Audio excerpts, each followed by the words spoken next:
నమస్తే, welcome to Sakshi sports. This is Shahida. ఐపీఎల్లో ఒకప్పుడు ముంబై ఇండియన్స్ ను టచ్ చేయాలంటే భయపడేవాళ్ళు. ఎందుకంటే అటువంటి ప్లేయర్లు ఉండేవాళ్ళు. అందులో అన్నిటికంటే బలం ఆ team captain hit man Rohit Sharma. అందులో రోహిత్ కెప్టెన్సీలో 5 సార్లు ఐపీఎల్ టైటిల్ గెలిచింది ముంబై ఇండియన్స్. మరి ఇప్పుడు పరిస్థితి పూర్తిగా రివర్స్ అయింది. ముంబై సొంత గ్రౌండ్కే వచ్చి కొట్టి వెళ్తున్నారు.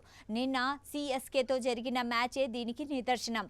ఈ మ్యాచ్లో 208 పరుగుల లక్ష్యంతో బరిలోకి దిగిన ముంబై 104 పరుగులకే ఆలౌట్ అయ్యి 103 పరుగుల తేడాతో దారుణమైన ఓటమిని చవిచూసింది. ముంబై ఇండియన్స్కు ఇప్పటి వరకు ఇంత భారీ ఓటమి ఎదురు కాలేదు. తొలుత ఫీల్డింగ్ అప్పుడే హార్దిక్ నిర్ణయాలపై ఫ్యాన్స్ నుంచి తీవ్ర ఆగ్రహం వచ్చింది. పూర్తిగా సెట్ అయిన సంజు క్రీజులో ఉండగా కొత్త బౌలర్ క్రిష్ భగత్కు బాల్ ఇవ్వడాన్ని తీవ్రంగా తప్పుబడుతున్నారు. బూమ్రా వేసినంతసేపు సంయమనంతో వేచి చూసిన సంజు క్రిష్ బాల్ తీసుకోగానే ఉగ్ర రూపం ప్రదర్శించాడు. 4లు 6ర్లతో మోత మోగించాడు. అంతలా కొట్టిన లాస్ట్ ఓవర్ కూడా అతనికే ఇచ్చి సిఎస్కే 200 శాంసన్ సెంచరీ దాటేలా చేశాడు. ఆ తర్వాత చేంజింగ్ కు దిగిన ముంబై బ్యాటర్లు ఆరంభంలోనే తేలిపోయారు. స్టార్టింగ్లోనే టపాటపామని 3 వికెట్లు సమర్పించుకొని ఓటమికి అప్పుడే బీజం వేశారు. ఆ తర్వాత సూర్యకుమార్ యాదవ్, తిలక్ వర్మ కొద్దిసేపు ప్రతిఘటించినా లాభం లేకపోయింది. వీరిద్దరూ అవుట్ అవగానే మిగిలిన బ్యాటర్లు క్యూ కట్టి పెవిలియన్కు వెళ్లిపోయారు. ఈ సమయంలో ముంబై ఇండియన్స్ యజమాని ఆకాష్ అంబానీ తీవ్ర అసహనంతో కనిపించారు. ఇంకా కొన్ని ఓవర్లు మిగిలే ఉన్న ఓటమి ఖరారైపోవడంతో డగౌట్ నుంచి లేచి వెళ్లిపోయారు.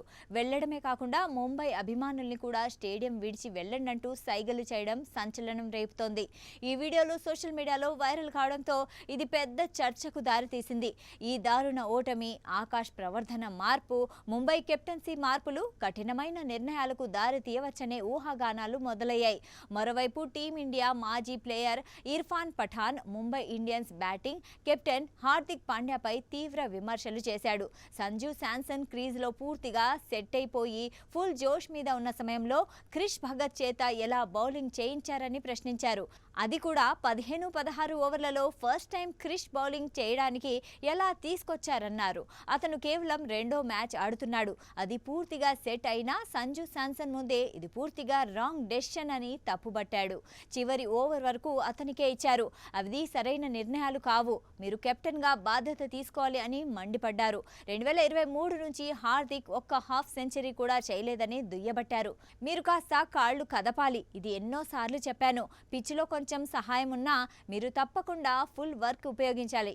మొత్తం చూస్తే బౌలింగ్ 2 సరిగా లేవంటూ ముంబైపై ఇర్ఫాన్ విరుచుకుపడ్డాడు.